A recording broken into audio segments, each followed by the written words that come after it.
Welcome to the Land Your Bet Sports Betting Show. Week 6 Thursday Night Football here. Got the G-Men at home against the Eagles. Going to be taking a look at the matchup data, the insights that you need to get your bets down here for Thursday. Got the SwishLand Projections that we're going to be using, the model that's helping us get about 10 units up on the season. First rough Sunday of the week there in week 5, but still great Thursday night. So we're looking to keep it going on this Thursday. If that all sounds good, give this video a like. Let's get right into it. Just a couple trends to kick things off. I'm not a big trends guy, but I think it is at least worth talking about here that historically on Thursday night, since the year 1983, totals that are at about 35.5 to 42 are 62 and 30 to the under. That's a massive hit rate. This one opened at 43.5, and now it's at 40.5, right in that range. And both these teams going under pretty consistently. 4-1 for the Eagles, 3-2 to the under for the Giants, mostly because the Eagles play slowly and the Giants are bad on offense. Speaking of the offense for the Eagles here, not great metrics. If you look at everything, especially in the pass game, 30th in the amount of yards, 22nd in EPA. We've seen Jalen Hurts' pass yards prop under 200 pretty consistently. 25th in rushing yards, 8th in rush EPA. They're good at rushing when they want to. They passed, though, 44 times compared to 11 rush attempts last week against Denver. That's the talk coming out of Philly is like, we can't be passing that much. We've got to run the ball with Saquon. As a result, Saquon's props and everything are super high, and the Giants are awful at defending the rush, so that also adds to the idea that the Eagles are going to run all over them, which, by the way, they've also done in their last 3 games, not including like a Week 18 meaningless game recently. Their last 3 versus the Giants, 243 rushing yards per game. That's a lot, and so that's what the expectation would be in this game, but I would just caution, the under does seem much like a better play than the over. Less points. Philly slowing things down, especially if they're in the lead and they like to run clock, then they're going to continue to run the ball and run that clock. 23rd in pace of play. Other side of the ball, Philly hasn't been quite as dominant in the run game as we've expected, giving up 24th there in the amount of rushing yards they're allowing. Still very good against the pass, get a good amount of pressure, and the Giants offense just isn't impressive enough to make you worried either way, right? And I think this is going to be a lot of dink and dunk for the Giants. The key for them is that they're actually playing at the 6th fastest pace of play in the NFL. It's just not leading to very many points, as we've seen. Not a very high-scoring offense, not a very good pass game down the field. We've seen a lot of dink and dunk, and that's what I'm expecting in this game is them to be down and have to come back. But because of Philly playing with 2 high safeties, really playing a nice shell coverage that doesn't allow things behind them, they're going to keep stuff in front of them. So we might see a decent amount of dart completions, but I don't think they're going to be very far down the field. Let's kick off the player prop looks here with Jalen Hurts, talking about the model and what it's looking at for him. His prop line's about 200 passing yards right now, and the model does not like that. The SwishLand Projections here have him at about 190 passing yards. Not a huge disparity, maybe not enough to go under for Hurts, but I don't think the attempts are necessarily going to be there for him, and those are up at about 26, 27. That might be the better underplay for him on the completions, or attempts even, or completions, the way you look at it. But everyone's expecting that ground and pound game. That's what we talked about here was the 44 pass attempts versus 11 versus Denver last week. Obviously didn't work out well for them. Nice win for Denver. Giants 30th in defensive rush EPA. So that is all going to lead to not really looking over for Jalen Hurts on the pass stuff. And as far as the rushing goes, like he hasn't been rushing nearly as often this season outside of like the tush push. So the yards remaining at about 40, 43 also feels like a bit of a better underplay for Jalen. Good news for those of you who do want to bet an over on Jalen Hurts. If you're not yet a customer of Underdog, you don't yet have an account with that sportsbook, go ahead and sign up for Underdog, and then you'll get access to a free pick for Jalen Hurts. He only needs to get 1 pass or rush yard here to get you your bet there to add to your parlays on Underdog. Really good way to get in. Use Jalen Hurts this week. I don't love him to get a ton of yards, but I like him to get 1. And just as a quick reminder, if you do sign up for any of the sportsbooks that are listed in the description of the video, I'll get you a free month to the website, landyourbets.com, so you can go ahead and get access to the projections, all the bets that we're making and everything up there. Just sign up using my code, then go ahead and let me know. Email support@landyourbets.com. I'll go ahead and get you that free month, let you try out everything, including the bets and those SwishLand projections. A guy you do not need a free square for is going to be Saquon Barkley, again, on the receiving. Came through on the yards last week. Told you I liked him more than the receptions because we lost the juice on the receptions. They became like minus 150 for him to get 3. We're back to like even money for him to get 3 receptions, but I still like the yards. And the model does agree with me here that the way that he's running downfield, his yards per reception are way up. His routes are way up in yardage. His average depth of target way up. So we still have a nice edge because he's still being priced at like 15 receiving yards. And he should be a lot closer to a guy like Jahmyr Gibbs, up at about 22.5 receiving yards the way that we view it. And at the very least, 16 is going to be a good number to keep going over for him. And the intel suggests the same thing based on how the types of routes that he's running, wheel routes going way out and up on the sideline, like his touchdown last game, and those seam routes where he's coming up and running into the middle of the field and getting, like I said, 3-4 yards per reception and then getting the yak after that. So like the yards more than the receptions once again, but we're going to be attacking Saquon receiving continuously till they make it a lot higher. One more sneaky look for an Eagle is going to be receiver Jahan Dotson, right? And you can see these numbers are not impressive in terms of the projections. 2 targets, 1 catch, 12 yards, and his yards prop is at like 8.5. And this is going to be something you're going to see us continuously coming back to using the SwishLand model, which is a guy who might be being on the field a little bit more than it's being noticed, right? He's at about 70% of the snaps right now because, as the intel is telling us, the Eagles are going with more 3 wide receiver sets, which keeps him on the field a lot more often. 3 targets in 3 of the 5 games this season with an ADOT at almost 18 yards, meaning his average depth down the field for the targets that he's seeing is 18 yards, meaning 1 reception gets you to a nice 15-plus yard ladder if you wanted to add an alt line for Jahan Dotson. So guys like Dotson, Jalin Hyatt in this game, who we'll talk about, Tutu Atwell on the Rams, who's worked out for us before. Those types of low volume, low target, but deep target players, if you get low lines like 8.5 receiving yards, you only need them to hit one of the 3 targets they're likely going to get, and they're already getting you the yards because of how far down the field they are. So we are going to be targeting guys like Jahan Dotson in this game, and we'll talk about Jalin Hyatt in a minute. First giant we have on the docket here is Daniel Bellinger, and this thing flew up. Had my daily meeting, or weekly meeting, I should say, for this Thursday night game with Swish ahead of time.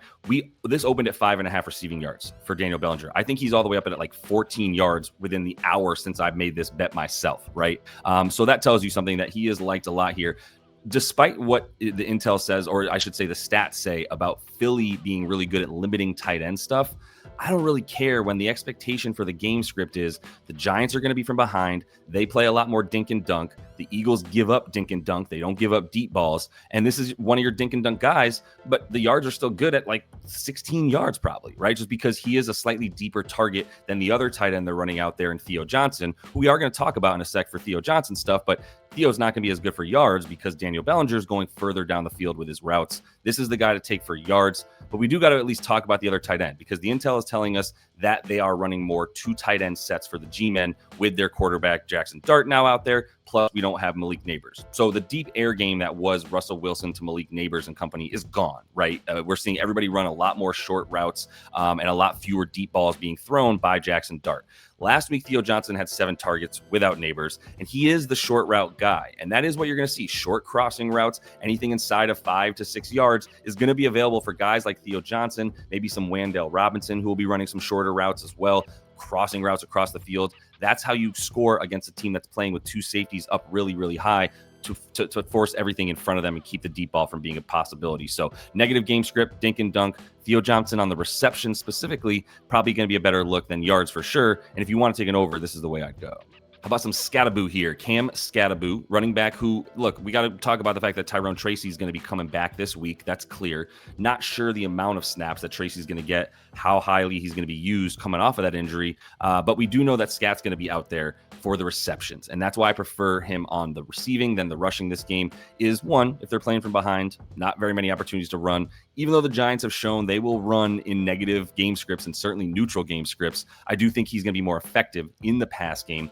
Even if Tracy's back out there taking some rushing attempts from him, Scat is a better receiver. And we've seen him now with at least 7 targets in 2 of the last 3 games since he came onto the scene. And the only reason he had 2 targets against the Chargers was they actually had a big lead. And then he saw 25 rush attempts because they were trying to sit on that lead, which they ended up doing successfully. But we don't expect them to be up by a couple scores against the Eagles in this one and then try to ice that lead with a Cam Skattebo rushing. So we like the receiving. The model agrees. Still like him for 3 targets in this game. I would make that higher to 4 or 5. And I like the yards up at about 20 plus or so.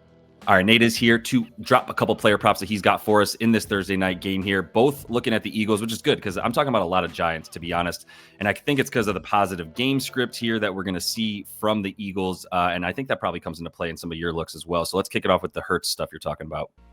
Yeah, so all you, my man. Trusting Jackson Dart against this defense, other than maybe for him to throw a pick at minus 140. But that kind of plays into the Eagles having a positive game script, like you said.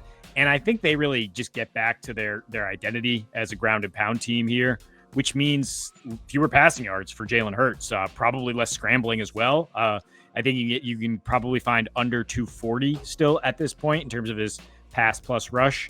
I've seen it as high as 243, which would be a great number to get. And if you can't get that, maybe you go under on the pass attempts if you're just going to follow this logic right here, which is, Eagles, A.J. Brown got upset. They passed the ball. They came out slinging the thing against Denver, didn't run at all. Saquon only 6 carries, right?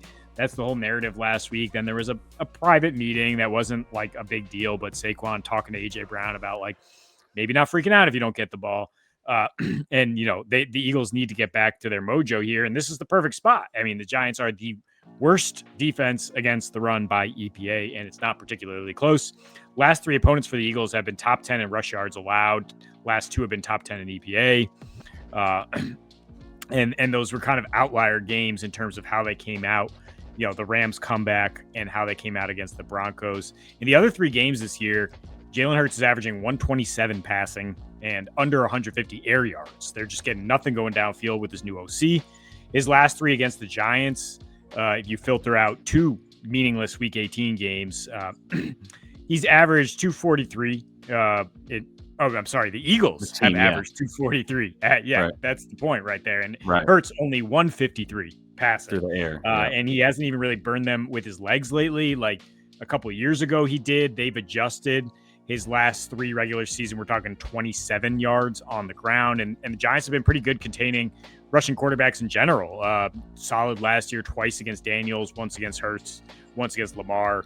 And Hurts just fewer design runs this year by a long shot, 3.6 a game versus 5.8. It all comes down to that new OC who's just not really getting this thing humming. And I think it's a spot where they can get it humming on the ground. The reason I'm not saying like Saquon 100 yards rushing is because they have a few backs they could go to, and Saquon's Q here. So I think that they're just going to pound the rock, though, against that horrible Giants run defense. It makes total sense. The Saquon stuff is high. I think to your point about Saquon rushing, it's like it's just the most talked about bet in a way that makes you a little bit nervous about it. And the logic, some of the logic coming from the intel out of Philly, which is like a couple of weeks ago, is that they weren't passing to A.J. Brown enough. Then they pass a bajillion times and abandon a 50% sort of script and neutral script that they run, balanced, I should say.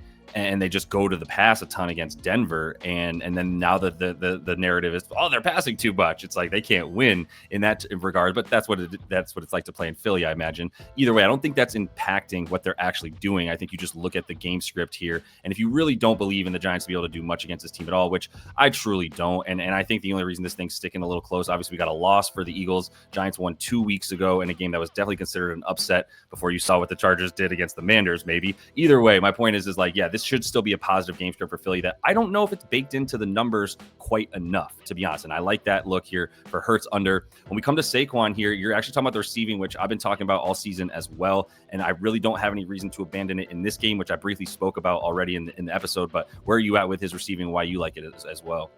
Yeah, I mean, it's low. We're not talking about a ton of yardage from Hurts to get Saquon over 15.5 or 16.5 on the receiving front. And I think even if it is like a get right spot in terms of rushing, there's still going to be some short passes to Saquon. This is not the same Eagles rushing attack of the past few years.